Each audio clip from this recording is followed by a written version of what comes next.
So why vector calculus? Why vector calculus is required in electromagnetic field? So in electromagnetic waves are nothing but two waves. One is an electric wave and second is a magnetic wave, and this wave is traveling in the media, and when it is traveling it has some direction. So actually there are two planes, one is a electric wave planes, second is a plane because of magnetic wave, and third is a direction in which these waves are traveling. So when these waves are traveling in a media, that time you have to consider these directions. So these directions are in three different planes, and hence we required here vector calculus. Now here vector calculus means we required here multivariable calculus. Multivariable calculus means you already studied single variable differential calculus and single variable integral calculus. So both will be required, and including both means multivariable calculus is required here.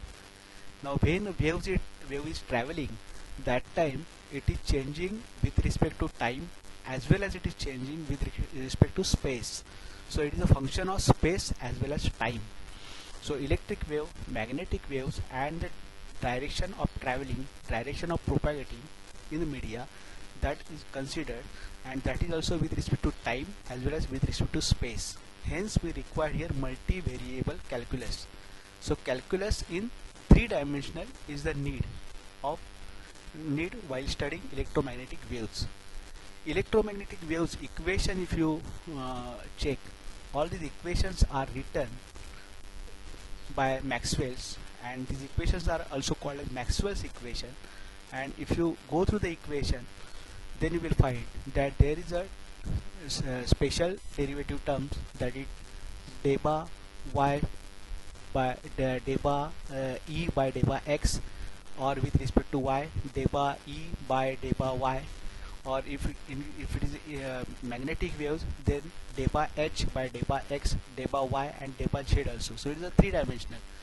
So as far as space is concerned, there is a spatial variable, and time is also there. So electric wave or magnetic waves which is changing with respect to time, that is also there. Hence we need here these three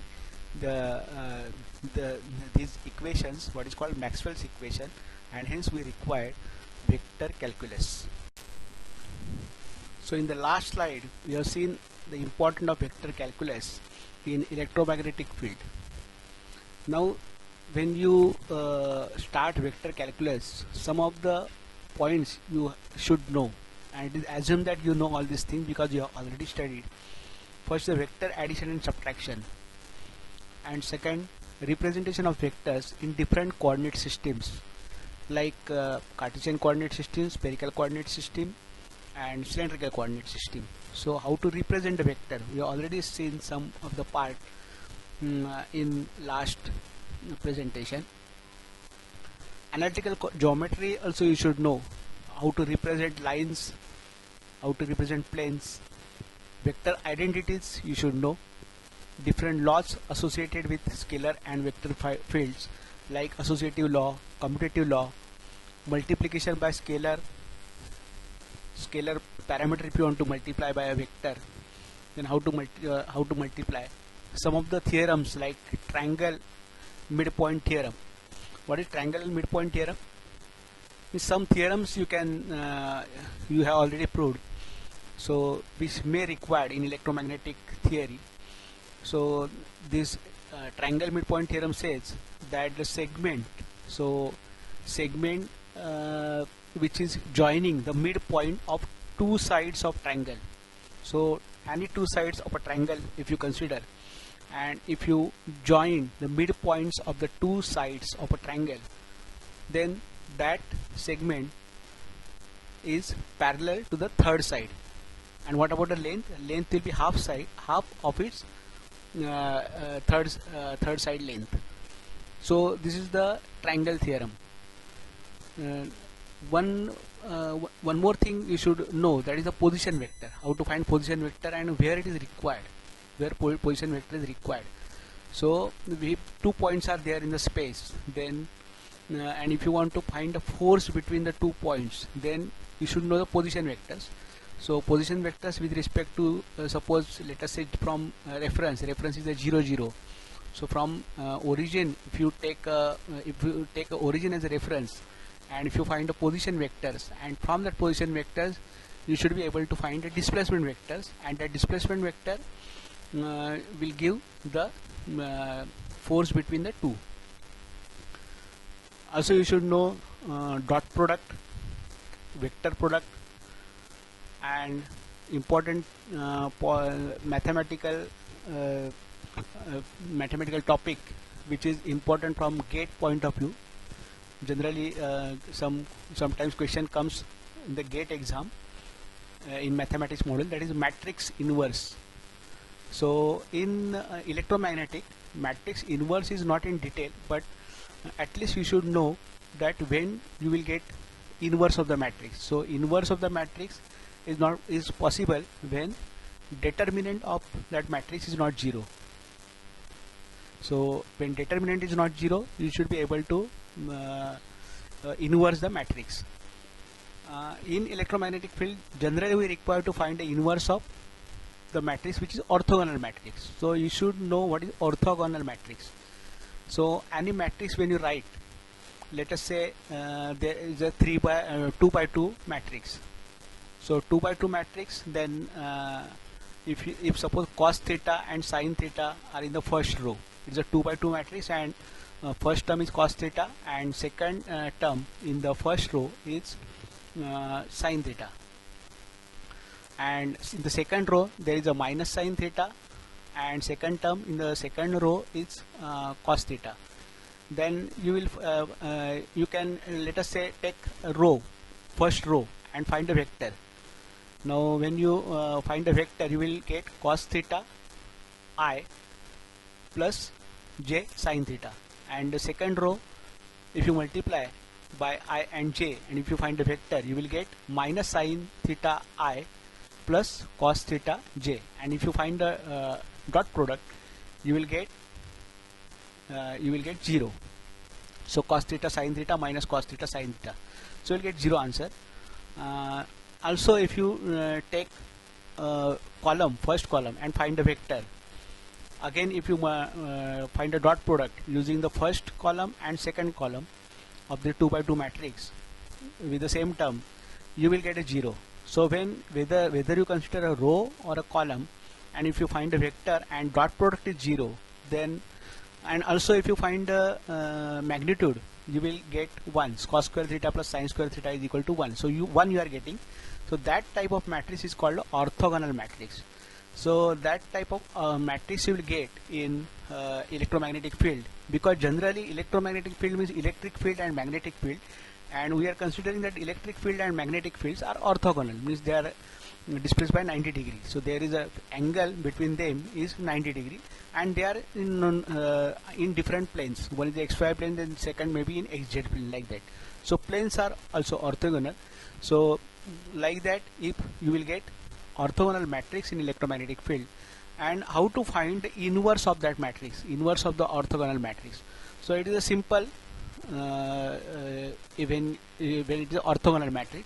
So when if you transform the matrix, what do you mean by transformation? Transformation means rows you have to write in terms of column and columns in terms of row. So when you replace column by row, row by column, then you will get inverse matrix. So rows you have to write in terms of columns, and column terms you have to write as a row. So row into column and column to row transformation. We have already solved number of problems in mathematics. So like that you will get inverse matrix. So inverse matrix is very easy to implement when matrix is orthogonal matrix. So these are the prerequisite for the vector calculus. Some more important points are there that we will discuss in the next slide. So here we will see about the important mathematical tool, that is partial derivative. Now in partial derivative, as you know, we are finding the derivative with respect to only one variable. So here we have considered x and y. It may happen that there may be one more variable, that is time t, because in electromagnetic field there is an electric field, there is a magnetic field, and there is a time. So it may happen that electric field is changing with respect to only x or with respect to only y, that is the y direction. So x and y, these are the special derivative, and so it is with respect to x or with respect to y, that is the dimension, and it may change with respect to time. So that time electric field or magnetic field that is changing with respect to a time, so that is d e by dt. So such a partial derivative may require in electromagnetic field. Now here we define variables x and y. So partial derivative with respect to x is written here as an example. So what is the definition of d by f by d by x? Partial derivative we called as d by f by d by x. So here we are defining it as a limit h tends to 0 function of x plus h comma y and minus f of x comma y divided by h. And here if you see the equation, x plus h and f of x, this difference is written here, but y is not changing. So because it is with respect to x, here the only variable which is changing is f of x. Second important tool is a Taylor series, which is also required, and Taylor series is actually a use of partial derivative. Using partial derivative, Taylor series is defined. So here one equation is written, that is f of x comma y. So how to find? Now here if you want to find write a Taylor series for f function x and y, then first term, that is considering 0, that is at origin, so f is written plus x into f of x. So function is changing with respect to x, so it is multiplied by x. So linear variable is written, again y comma f of y. So after writing the linear term, we are writing the quadratic term. So since it is a quadratic term, it is 1 by 2 and 1 by 2 x square, so f of xx, then f of xy, so xy comes here, then y square, so f of yy comes. So like that you can expand the series, and here the function or its derivative on the left hand side, if you equalize with x and y equal to 0, then at right hand side also f of function with respect to origin and its derivative at 0, you can equalize. So that is the meaning of actually a Taylor series. Third is the Maclaurin series. So in the Maclaurin series, here at least try to remember these two equations, or number of equations are there using Maclaurin series. So we will not go in detail for mathematics or the Maclaurin series. So sometimes such type of equations will come, so repetitive terms are there, so that you have to remember. That is a Maclaurin series it's called. So e raised to x is equal to 1 plus x square upon 2 factorial, and like that x cube divided by 3 factorial, such terms will come. So you can expand the series easily. Second equation, that is 1 by 1 minus x. So how to write it? So it is 1 plus x square and plus x cube, like that you can expand the series. In Taylor series, even though number of terms are there, generally we require first 2 to 3 terms. So up to quadratic equation you may require. So in the same way, in the Maclaurin series also some initial terms you will require, not the equation, not all the terms till infinity. So like that, these series are there. So this series we may require to refer in the some of the chapters in electromagnetic engineering. So here we will see about scalar and vector fields. Now both the fields, whether it is a scalar field or vector fields, it is changing with respect to time as well as space. So that's why here in electromagnetic fields we are going to study both the fields, scalar and vector fields. Now the example of scalar field is a temperature. Now temperature, function of temperature that depends upon both r bar, that is the position vector, and time t. Now what is position vector? Now let us take one example of air conditioner. If you turn on the air conditioner, you will experience a cooling depends upon where you are standing. So your position is important, and also the time, at what time you turn on your air conditioner. So depending upon that, the temperature will slowly start decreasing. So you will experience a cooling depends upon the time. So time and position both are important. Now position, when I say, it is not only in one plane or two plane, it is a three-dimensional coordinate, three-dimensional system, coordinate system. It depends upon what kind of parameter is, and depending upon that parameter we are selecting the coordinate system. But definitely it depends upon x, y, z, and time. That is also one of the important parameter. So x, y, z, and t. So now when you write this, that time write the equation, that time you have to write partial derivative with respect to x, partial derivative of temperature with respect to y, partial derivative of temperature with respect to z, and also a time t is important. Now in vector field, example of vector field is velocity. Now in velocity, also it's a like temperature is a scalar quantity, velocity is a vector quantity, and this vector quantity you can write in terms of position vector and time. But here position vector, when I say, it is a three-dimensional plane and it is a vector. So since it is a vector, you will get three components: one in the I direction, second is the z direction, and third is the k direction. So I, j, k, these are the three axes, one along the x, second j along the y, and k along the z. So like that, three axes you will get, and these are the components u1, u2, and u3. And when you will add all these components in three different axes, that is I, j, k, you will get velocity vector field, that is u r bar t. Now how to write the function? So df by dt. So function which is changing with respect to time. So we know that it also depends upon the position. So hence we are writing partial derivative of that function with respect to x, and again x we have find the derivative of x with respect to time. Again partial derivative function with respect to y. So function which is changing with respect to y, and then again the derivative, that is the time derivative. So here both are important, position as well as time. In electromagnetic, while solving numerical problems, we need some mathematical operator, and one of the operator is del operator. Del operator is the vector differential operator.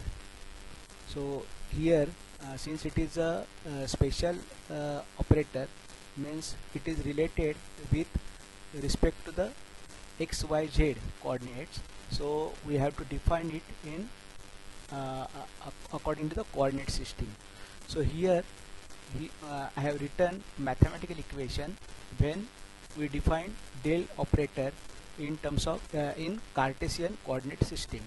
So in Cartesian coordinate system it is defined as dy by dy x, dy by dy y, dy by dy z.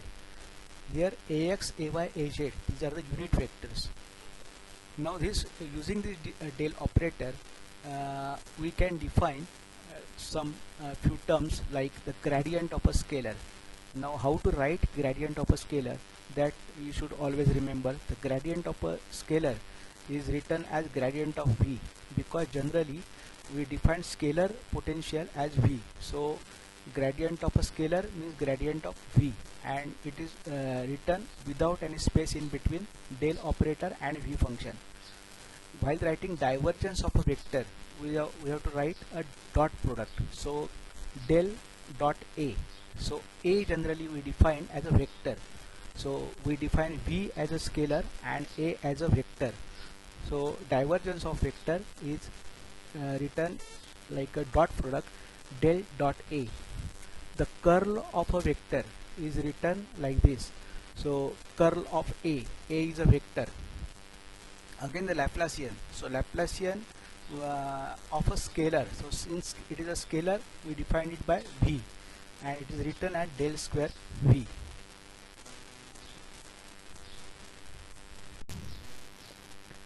We define del operator in a different coordinate system. So here I have written equations for three different coordinate system. First equation is for Cartesian coordinate system. This is very simple to understand. Deva by deva x, deva by deva y, deva by deva z, along with three unit vectors. Second is the cylindrical coordinate system. Here we as you know, coordinates we define as p, phi and z. Hence it is written as ap deva by deva p, a phi 1 by p deva by deva phi plus az deva by deva z. So as far as third term is concerned, it is same, deva by deva z in case of Cartesian coordinate system and cylindrical coordinate system. In case of first two terms, AP is nothing but a unit vector, that is a radial vector, and a phi is related with the tangent drawn to the circumference, that is cylinder, and p is a radius. So hence it is starting with AP deva by deva p and a phi 1 by p deva by deva phi. So it is an angle. P deva phi is the radius into smallest angle. So you will get the length of that arc. Hence it is like written 1 by p into deva by deva phi.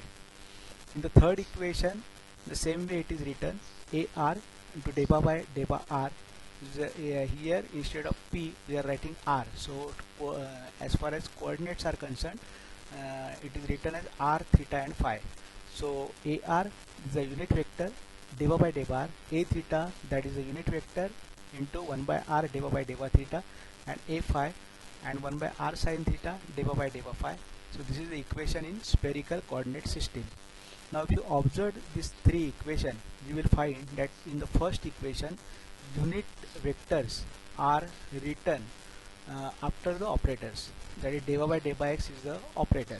So after operator unit vectors are written, but in next to equation, that is equation for cylindrical coordinate system and equation for spherical coordinate system, if you check, the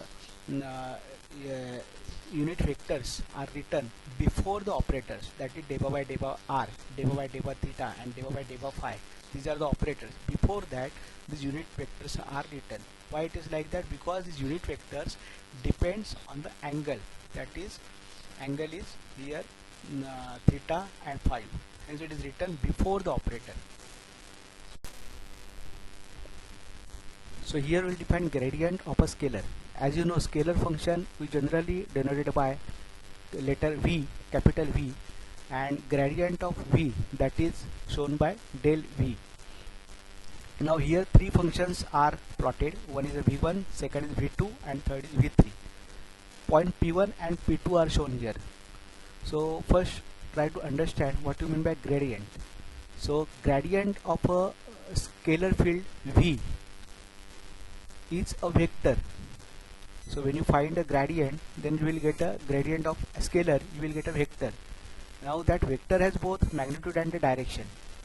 So when you find a gradient V, you will get a vector that represent both the magnitude and the direction of the maximum space rate of increase of V.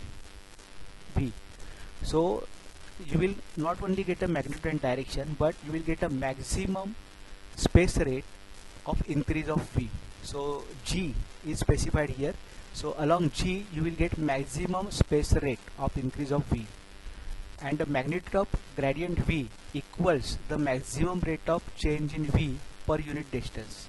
So per unit distance it is calculated.